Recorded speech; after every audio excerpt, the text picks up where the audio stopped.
Track 1 এ class 1 girls প্রস্তুতি নিচ্ছে 40 metre স্প্রিন্টের জন্য। We have the result of mini puzzle girls and boys for KG2 and the winners are: the first position goes to Ahid Ikramho, second position goes to Asfar Al Azhar, and the second position goes to Arohi Shaha.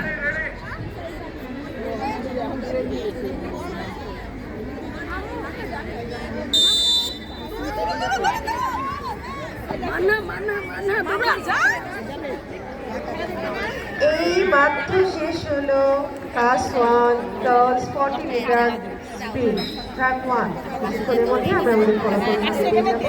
পাশাপাশি দেখানো চলছে আরেকটা প্রতিযোগিতা।